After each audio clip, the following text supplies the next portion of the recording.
Sun Tzu was a Chinese general, philosopher, and writer who lived more than 2,500 years ago. Though much of his life remains a mystery, he's said to have followed ideas rooted in philosophies like Taoism, Confucianism, and elements of legalism. He's best known for a book called The Art of War, a classic text on military strategy and tactics. Even though it was written for military leaders, people still read it today for advice on leadership, business, sports, and personal growth. What made Sun Tzu different was how he thought about winning. He believed that the smartest victory is a victory won without fighting. Success came from careful planning, calm thinking, and knowing both yourself and your opponent. He taught that strength isn't always about pushing harder. It's about stepping back, seeing clearly, and acting at the right moment. Sun Tzu saw discipline not just as willpower, but as inner control. Leading others starts with leading yourself, being aware of your thoughts, staying calm under pressure, and not letting emotions dictate your decisions. Discipline is about staying steady, adjusting when needed, and always moving with purpose. Even today, Sun Tzu's teachings are powerful, whether you're working towards a goal, building better habits, or trying to stay grounded in a busy world. His wisdom can help. Which is why in this video, we're going to talk about how to build self-discipline from the wisdom of Sun Tzu. Number 1. Master yourself first. Sun Tzu says, "If you know the enemy and know yourself, you need not fear the result of 100 battles." Before we can influence the world around us or navigate life's challenges, we must begin with the only battlefield we can truly control: ourselves. According to Sun Tzu, you cannot win in life until you understand yourself. And to know yourself means to become intimately aware of who you are. Not just your goals and talents, but also your fears, your triggers, your patterns, and the stories you tell yourself. Many people spend their lives reacting to stress, to others, to setbacks, all without truly understanding why they respond the way they do. Sun Tzu teaches us that unawareness is dangerous. It leaves us vulnerable, like going into battle blindfolded. Of course, you don't need a battlefield to apply this teaching. Daily life gives you all the opportunities you need. Here's how to begin mastering yourself. To know yourself, in Sun Tzu's sense, is to 1. Know your mind. Create a quiet space in your day, even just 5 to 10 minutes, to reflect. This can take the form of journaling your thoughts and emotions, meditation where you observe without judging, or simply sitting in silence and asking, what am I feeling right now? What caused it? What did I learn from today? This is self-knowledge. This is power. 2. Know your habits. One of the simplest but most important acts of self-discipline is knowing and owning up to your rituals and structure in your day. That might mean waking up at the same time each day, even when it's hard. Eating meals mindfully, not while scrolling on your phone. Or creating sacred time for exercise, learning, or spiritual practices. To start this, try choosing one daily ritual and committing to it for 7 days. It can be as simple as making your bed or walking for 10 minutes after lunch. But keep it sacred. You're not doing this for productivity, you're doing this to be present. 3. Know your reactions. Discipline is also about becoming so aware of your emotions that they no longer control you. Life will challenge you, people will disappoint you, situations will frustrate you, but you always have a choice. React from emotion or respond from awareness. So the next time you feel anger, fear, or anxiety rising, pause. Take 3 slow, intentional breaths. And ask yourself, is this feeling true or just loud? Often, that pause is all it takes to shift from reaction to reflection. When you know yourself, you stop living on autopilot. You live deliberately, recognizing what pulls you off course and what centers you. Sun Tzu reminds us that victory doesn't come from overpowering others. It begins within. Win the inner battle, and the outer world falls into place. Number 2. Think strategically, not emotionally. According to Sun Tzu, the greatest victory is that which requires no battle. Legend has it that once a neighboring state was preparing to wage war against the kingdom of Wu, where Sun Tzu served as a general. Rather than rushing to mobilize troops, Sun Tzu gathered intelligence. He studied the enemy's movements, their morale, their supply chains. And then he made an unexpected move. He did nothing. Weeks passed. The enemy, confused by the lack of retaliation, began to doubt their own position. Their morale weakened, internal divisions arose. Eventually, they retreated, never having drawn a sword. Sun Tzu didn't fight because he didn't need to. He saw further than the generals on the battlefield. He knew that sometimes the greatest show of power is choosing strategy over reaction. So not all victories are won by force. In fact, the most powerful kind of discipline is about knowing when not to fight at all. Many see discipline as sheer willpower or pushing through pain. But for Sun Tzu, it's the ability to step back, to hold still, and to think clearly. The most disciplined person isn't the one who forces every battle, but the one who can win without ever needing to engage in one. In life, conflict will call to you. Arguments, temptations, distractions, anxieties. But discipline means learning to think ahead. Instead of reacting emotionally, you learn to act strategically. It means to step back and look at the bigger picture, not just what's happening right now. It's like seeing the whole chessboard, not just the piece in front of you. Most people act without thinking. They chase what feels good, protect their pride, try to please others or run from discomfort. But strategy is different. It invites you to slow down and ask yourself, what do I really want? And what's the smartest way to get there?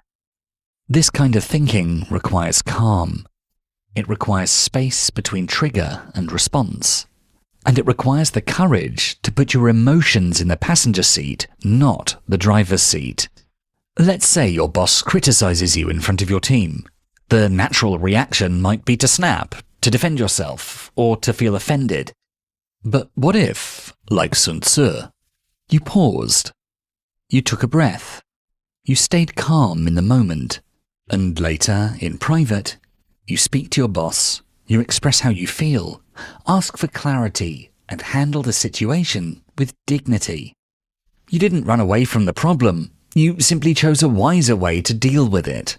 That's what real discipline looks like. It's about staying steady, thinking clearly, and not letting the world around you shake your balance. But this kind of discipline doesn't come overnight. Like anything else, it takes practice. And you can start small. Take a cold shower. Sit in silence for a few minutes. Skip a meal once in a while. Not to prove anything to anyone, but to train yourself to stay calm when things get uncomfortable. These little practices teach your body and mind that it's okay to feel pressure, and you don't always have to react. Being calm doesn't mean you stop feeling. It means you've learned how to return to yourself even when things around you get messy. That quiet strength, the kind Sun Tzu talked about, is something that anyone can build. One small step at a time. Number 3. Discipline is in preparation. In the words of Sun Tzu, victorious warriors win first and then go to war, while defeated warriors go to war first and then seek to win. Real discipline isn't just about how you show up in the moment. It's about how well you prepare before the moment ever comes. There's a story about how Sun Tzu once proved this to a king. He took a group of palace servants, people with no experience in war, and turned them into a disciplined unit in just one afternoon. He gave clear instructions, set firm expectations, and calmly corrected mistakes. It wasn't about shouting or forcing them. It was about structure, steady practice, and clear leadership. His point was simple. With the right preparation, almost anyone can become focused and ready. In everyday life, this kind of preparation starts with something as simple as taking a few quiet minutes the night before to look at the day ahead. Just ask yourself, what really matters tomorrow? What's most important? When will I give those things my time and focus, and what might get in the way? Doing this helps you begin the day on your own terms rather than getting caught up in everything that comes at you. It helps you feel calmer and more prepared. It also makes a difference to set up your space in a way that supports you. Like if you know your phone distracts you, place it out of sight when you're doing focused work. If you often get interrupted or pulled into other people's plans, create a little time for yourself where you're not available. This isn't about being strict. It's about giving yourself the right conditions to do what matters without having to constantly fight for your attention. Of course, things don't always go as planned, and that's normal. But part of thinking ahead is being honest about that too. Ask yourself, what could go wrong tomorrow? What's likely to throw me off? How do I usually react, and is there a better way I could handle it? If you know your energy dips in the afternoon, do your most important work earlier. If your phone distracts you, move it out of reach when you need to focus. If certain situations make you nervous, walk yourself through how you want to respond. This isn't over-planning, it's building steadiness before stress shows up. When you start paying attention to these patterns, you give yourself a chance to respond with clarity instead of stress. Just like a general wouldn't go into battle without knowing the land, we shouldn't walk into our day without knowing ourselves. Discipline is built in these quiet moments, the things you do when no one else is watching. And when life gets loud, you don't have to scramble. You won't need to rise to the occasion. You'll fall back on what you've already trained yourself to do. That's the power of true preparation. Number 4. Use deception with purpose. Sun Tzu considers that all welfare is based on deception. Sun Tzu here is teaching that discipline involves protecting your position, your energy, and your direction. So being disciplined doesn't always mean full honesty in every moment. It means knowing what to reveal, when to speak, and when silence serves you better. Think about a time you shared a goal too soon, and someone's doubt made you question it. Or when you opened up about something personal and it was misunderstood or used against you. These moments teach us the importance of being careful with what we share. When Sun Tzu talks about deception, he also means knowing when to speak, what to reveal, and who to trust. Imagine someone slowly starting a new career or working on a creative idea. Instead of telling everyone right away, they stay quiet and build slowly. They're not hiding, they're protecting. In the beginning, ideas are fragile. It takes strength to stay quiet while things are still forming. If you speak too soon, other people's opinions can shake your confidence. Maybe you felt that. Sharing something you're excited about, only for someone's doubt to make you second-guess yourself. That kind of energy can really throw you off. Keeping things private while they grow isn't about hiding, it's about protecting what matters. The same applies in relationships. You don't have to explain yourself to everyone. You don't owe the world your private struggles. Holding your emotions isn't about building walls, it's about self-respect. Not everyone needs to know your plans, feelings, or next move. Protecting your inner world keeps you steady and focused. That's what Sun Tzu meant.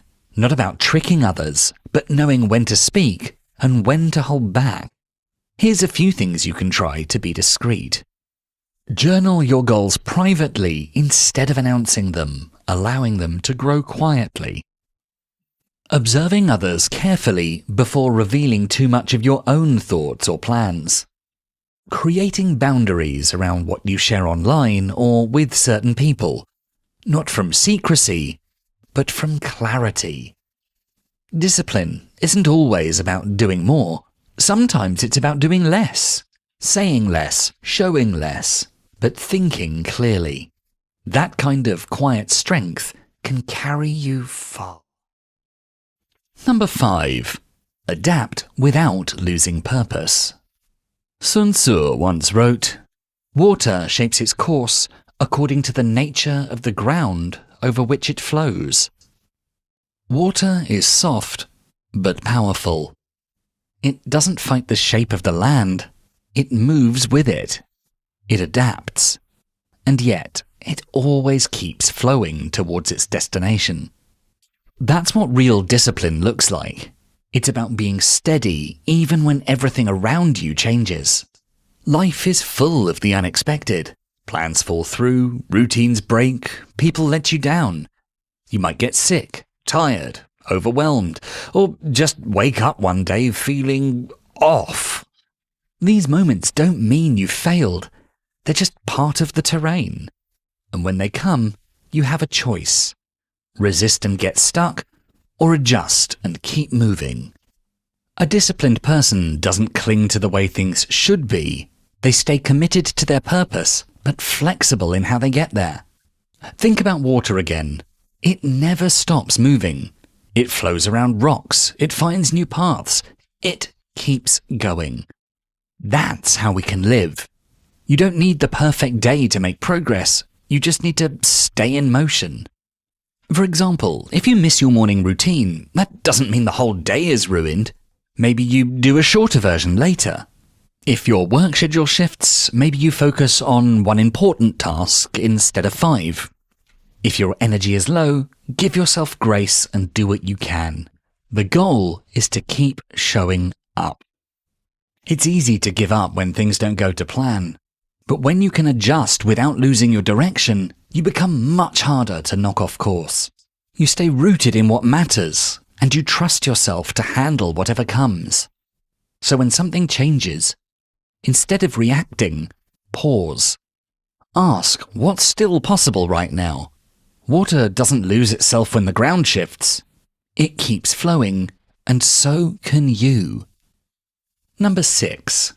Lead yourself like a general. In our final quote from Sun Tzu for this video, he says, "A leader leads by example, not by force." Each of us, in our own quiet way, is a leader. We lead our thoughts, we lead our actions, we decide how we show up in the world. And whether we realize it or not, the way we carry ourselves sets the tone for everything around us. Our work, our relationships, and our sense of purpose. Sun Tzu lived this out. There's a story that once, during a military campaign, his army faced a difficult situation. Food was low and morale was slipping. Instead of scolding the soldiers or forcing them to fight harder, Sun Tzu shared the same simple meals they ate. He walked with them, not above them. He didn't give long speeches.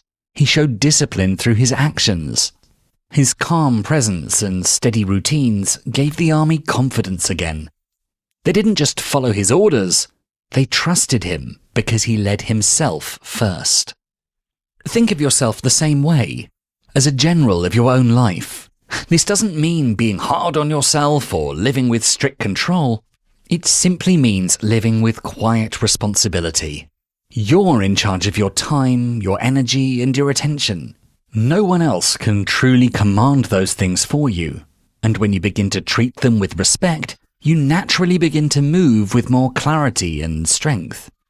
It all starts with small promises. If you say you'll wake up early, move your body, or spend 10 quiet minutes reflecting, then follow through. Not to chase perfection, but to build trust with yourself. When a general gives a command, it's meant to be followed. In the same way, each time you keep a small promise, you strengthen the quiet authority you have over your own life. Set goals like they're missions, not a long list of hopes, but clear, focused intentions. A wise general doesn't spread resources thin. They choose the right battle, the right moment, and give it everything. And you can do the same. Maybe your mission is to rebuild your health, to deepen your focus, or to be more present for people you love. Whatever it is, name it and take it seriously. Build your habits like training, not fast and intense, but slow and consistent. A good army doesn't train only when it's motivated, it trains every day because preparation is the real source of peace. In much the same way, your habits, however small, create the rhythm of your life. Brushing off one day might seem like nothing, but it's in the daily showing up that real strength is built. So ask yourself, if I were the general of my own life, how would I lead today? What would I focus on? What kind of example would I set? Then lead yourself quietly, steadily, and with intention. That's where real discipline begins. If you enjoyed this video, please make sure to check out our full Philosophies for Life playlist, and for more videos to help you find success and happiness using beautiful philosophical wisdom, don't forget to subscribe. Thanks so much for watching.